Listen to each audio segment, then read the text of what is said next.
Merci d'avoir choisi Europe 1 Matin. Il est 8h10. Bonjour Judith Vintrobe. Bonjour Thomas, bonjour Marc. Grande reporter au Figaro Magazine. Ce matin, le nom de Dominique de Villepin revient beaucoup dans la presse. Est-ce que c'est seulement parce qu'il ne se passe rien sur la scène politique franco-française ? C'est l'une des raisons.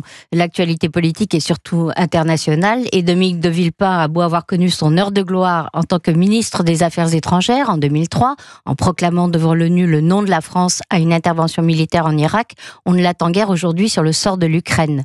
D'ailleurs, le sujet n'est même pas mentionné dans les 3 pages que lui a consacrées hier la Tribune du dimanche. En revanche, il y est beaucoup question de son ambition présidentielle et de l'énergie qu'il déploie à structurer son micro-parti, la France humaniste. Et ça marche ? L'homme suscite de l'intérêt. Ses courbes de popularité sont flatteuses. Il figure régulièrement en tête des personnalités politiques préférées des Français. C'est une performance remarquable pour quelqu'un qui n'a exercé aucune responsabilité depuis la fin de son mandat de Premier ministre en 2007, il y a presque 20 ans. Et comment vous l'expliquez ? Par son positionnement. Dominique de Villepin prétend qu'Emmanuel Macron, qui l'écrase de son mépris, lui a volé l'idée de rassembler et la droite et la gauche et l'a dénaturé. Villepin ne rassemble pas, il dépasse. Mais dans la réalité, les sondeurs sont unanimes, sa cote est dopée par les sympathisants de gauche. Il lui accorde près de 20 points de popularité de plus que les électeurs de la droite, grâce à ses prises de position sur le conflit israélo-palestinien. En matière d'antisionisme et de flirt avec l'antisémitisme, l'ancien Premier ministre dépasse effectivement ce qui se fait de pire. Dans une tribune publiée par Le Monde fin juillet, il a affirmé que les dirigeants israéliens revendiquent de vouloir effacer tout un peuple. Rima Hassan dit la même chose, en moins grandiloquent. Les Insoumis l'ont défendu comme un seul homme en novembre quand il a prétendu dans l'émission Quotidien que les artistes américains ne pouvaient pas critiquer Israël. On voit en filigrane à quel point la domination financière sur les médias, le monde de l'art, la musique pèse lourd, avait-il dit. Et il s'était défendu d'avoir tenu des propos antisémites. Bien sûr.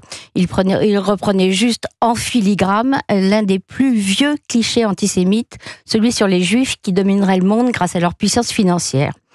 Comme Jean-Luc Mélenchon en 2023, quand il affirmait que BFM sous-estimait le succès des mobilisations pro-palestiniennes à Paris sur ordre de son propriétaire, à savoir à l'époque Patrick Drahi, qui est juif.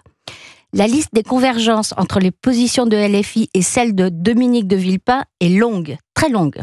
Quand il affirme par exemple que la laïcité est devenue un cheval de bataille pour une forme d'identitarisme républicain hystérique, c'est presque du copier-coller avec ce que dit Jean-Luc Mélenchon, quand il regrette que la laïcité soit, je cite, transformée en prétexte pour mener une guerre contre l'islam. Dominique de Villepin a tout de même des admirateurs à droite.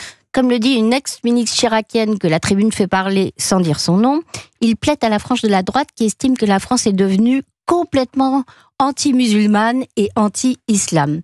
Ce qui ne fait pas beaucoup de monde d'après les études d'opinion.